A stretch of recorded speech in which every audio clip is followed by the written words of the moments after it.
Welcome to Montessori in the Sun City, brought to you by Escuela Montessori and Coronado Montessori, who have been serving El Paso's community since 1974. Whether you're a seasoned expert or just starting to explore the world of Montessori, we're here to provide insightful conversations, valuable information, and a fresh perspective. And now, on to the episode. Hello, everyone. Welcome to Montessori in the Sun City. I'm Jackie Filley, your host, and I'm excited to say that this is our first episode. We're going to be diving into all things Montessori. Whether you're a seasoned expert or just starting to explore this area, we're here to provide insightful conversation, valuable information, and a fresh perspective. So buckle up and get ready to learn something new with us. Today, joining me, I have my partner in crime at home and at work, the father to our 5 sons, a man who knows all sorts of information about all sorts of things, my husband, Steve Filley. Hi, honey. Hey, how's it going? Good. Thanks for doing this. You're welcome. Before I jump into questions for Steve, I'd like to give you a little bit of background about this exciting new chapter in our life. Our family owns 2 Montessori schools here in El Paso, Texas. My mother-in-law started our first school, Escuela Montessori del Valle, back in 1974. And then she opened up Coronado Montessori in 1981. We've been celebrating 50 years in this community, and you're so blessed to continue meeting new people and continuing the relationships with the families that we have. Over the last couple of years, I've been praying and researching for a way that we could get our name back into the community, or more so just a little bit of a reboot. I'll be honest, marketing our school was a lot easier back then when my mother-in-law was doing it. She was really involved with the church and our community, and so her and my father-in-law had a really simple way, or I think simple way of marketing. It's very different now. There's more competitors, and just the way people are receiving information just is not the same. Fast forward to now, I kept wondering, how can we get resources out to our current families, appeal to prospective ones, and most importantly, in my heart, keep my mother-in-law's legacy continuing? It finally came to me, a podcast. That's it. I listen to tons of podcasts, so this makes perfect sense. There are several that I subscribe to, and I know it's one of the main resources for families or people, moms, dads, everyone, to get information. I'm thrilled to start, and I hope you are too. It's going to be about 2 years since I've really kind of had this thought in my brain. Has it been an easy 2 years? No. There were many a times where I kept thinking, I don't know if this is necessarily where God's leading me. Every time I would get going, something else would just kind of put the brakes on, and I just was getting a little frustrated. But I kept persevering, and it kept kind of being in the back of my head. The best thing is, Steve and I just recently in January did an interview with Andy Freka from KELP Christian Radio here in town. He came to speak at our church, and once he gave his testimony and was explaining how he really was looking for local businesses to come on and talk, I asked Steve, do you think this would be kind of weird to reach out to him? We did. We went in and did an interview, and were able to kind of talk about Montessori items as well as our school, who is celebrating, as I said, their 50th anniversary this year. The rest is kind of amazing. We're working with a wonderful friend of ours named Bianca Cervantes, and she's also a marketing guru. She sat in on the interview as we were doing with Andy, and afterwards I was telling her how much fun I really had and how this would be really great for the school, but I just kind of keep hitting a wall. She said, well, I know somebody actually, because I've done a podcast and I'm ready to start one again. Next thing I know, she's emailing me the name of a person who can help, and the rest is history. Here we are doing our first episode of Montessori in the Sun City, and I couldn't be more excited. The best thing is it just reminded me that it's all God's timing, not mine. I hope you're just as excited as I am to listen to our little show that we're going to share with you. Now that we've talked a little bit, which is something I tend to do often, I'd like to go over and ask my husband, Steve, a couple of questions. Honey, are you ready? Let's go. Okay. So, what is your position in our business? So what I am is I have actually a couple of titles. I'm one of the owners, and I also am the director at Escuela Montessori del Valle, which is the location that is celebrating its 50th anniversary. Um, Oddly enough, one odd little thing, where my office is now was where my room was when I was a senior in high school. So it's kind of gone full circle, and it's kind of weird. But that's what you get in a family business. Yeah, I remember when we would do tours and people would come in and I would always say, well, back in the day, this used to be my husband's bedroom. Kind of weird now. Weird. So how long have you worked for this school? So I got out of the Navy. I was in the Navy for 6 years of active duty and 7 years of reserve duty. And I got out of the Navy in 1996 and started working for the school. So I've been working for the school ever since, almost 30 years. And working for the schools, that was working with your mom, correct? Yes, working with my mom, my dad, and then with you. I know of course I know most of this background information, but I've heard such fun stories how it was when you were growing up, at the school. Um, oh my goodness, one's about animals and how great it was because it was a piece of land, or it is on a piece of land. What if you had to think of your favorite memory growing up, just having the school in your backyard, what would it be? So a couple of memories come to mind. Number one is our first pony that we had at the school, and it's a very rural location. Back in the day, it was farm country, and so for my sixth birthday, I got a pony. And, who gets a pony when they turn six? So I got a pony, but I would take him and ride him down the irrigation canals and around the neighborhood. And he was our first pony for the school. And then after that, there was a lot more memories. The playground was outside of my house. And so I'd be sick in the room and I'd hear the kids playing out on the playground, and I would want to go out, but no, I was sick, so I had to stay inside. So that was kind of its own torture. And then but the best thing that I remember, so growing up, I was into board games and Risk and those kinds of things. And I would actually have some of my buddies. My parents had subsequently built a couple of buildings on the property to house the school, and so we would go spend the night in one of the buildings and play Risk all night, and that was probably my favorite time because we'd play games till about midnight. We were in fifth, sixth, seventh grade, and then once my parents went to sleep. We would go roam around the neighborhood. So it was a good time.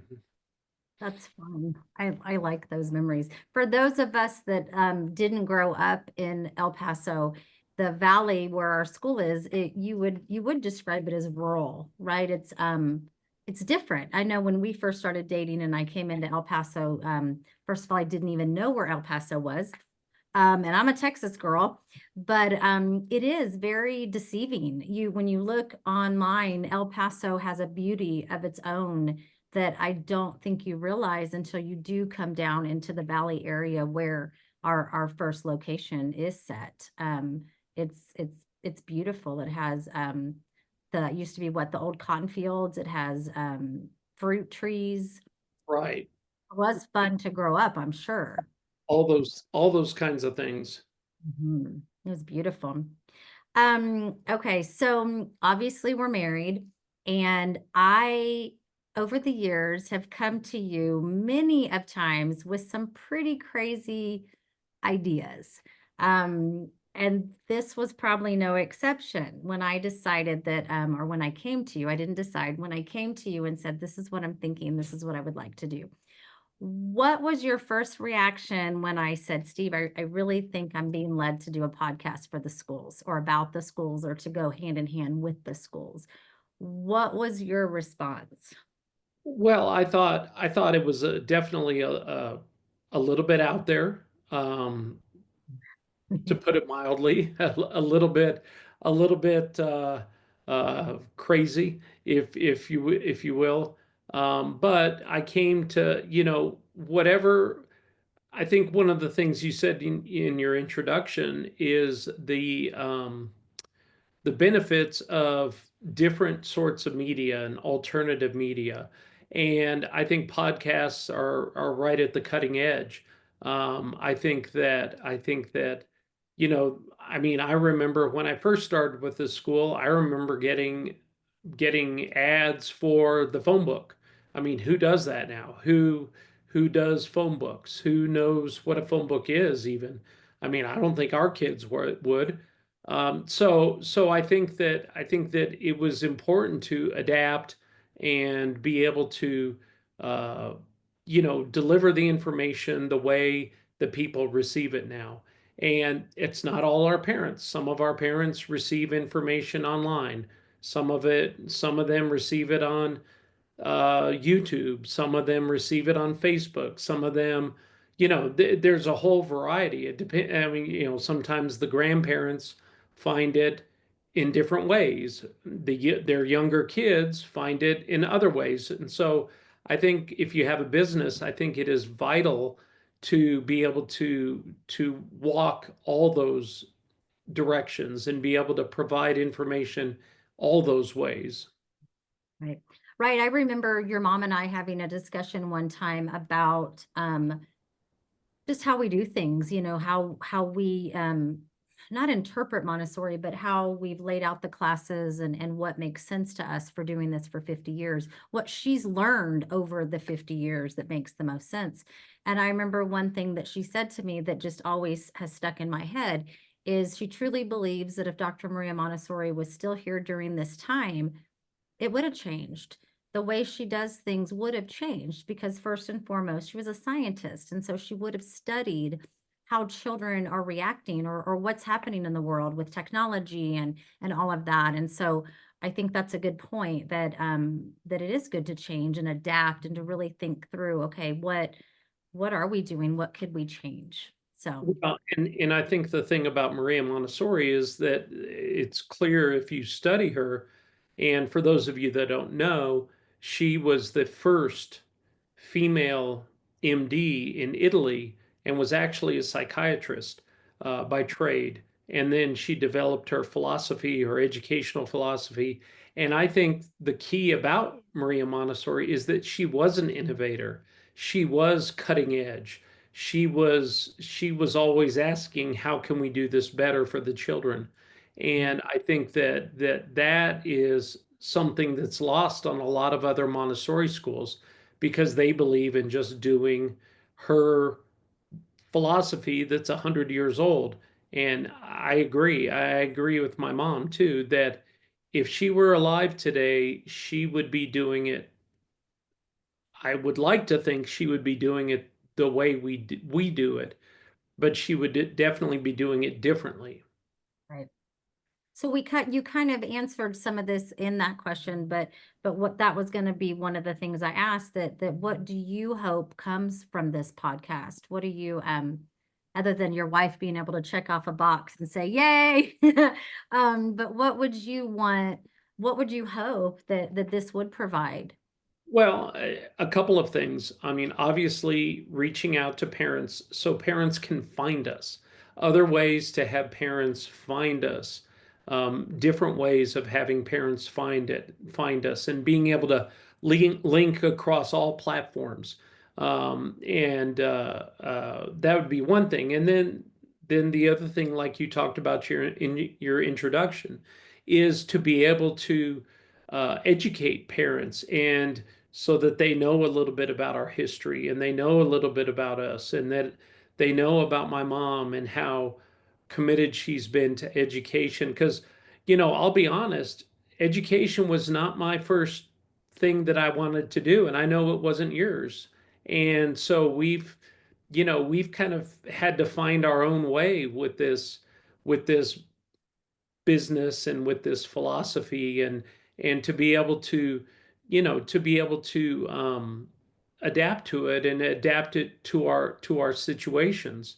Being here in El Paso and being in a family business, and being in a family business provides a lot of benefits, but it also can be a challenge. Right. No, I think that is right. All of those things. And like I said in the introduction, the main thing, should I say, is your mom's legacy. I mean, that to me is, yeah, just amazing is all I can say. I am very blessed to have her, as my mother-in-law, as the boys' grandma, but as a mentor and as someone who, pioneer is definitely what I would use to describe. Well, and another word I would use is proud. It makes me proud to be, one thing I have learned is, from a business standpoint, because in addition to being the director, um, I am also the business director, is how hard it is to continue a business for 50 years. And you've got to picture I think my mom was maybe 30 I when she was gonna started the say, school. yeah. Uh, a lady back in 1974 going to the bank, getting a bank loan to be able to start a business, and then going to get another loan to be able to build buildings, and then going to get another loan to be able to build more buildings. I mean, it is pretty, in my mind, pretty remarkable, because she's really spanned a huge gap in the different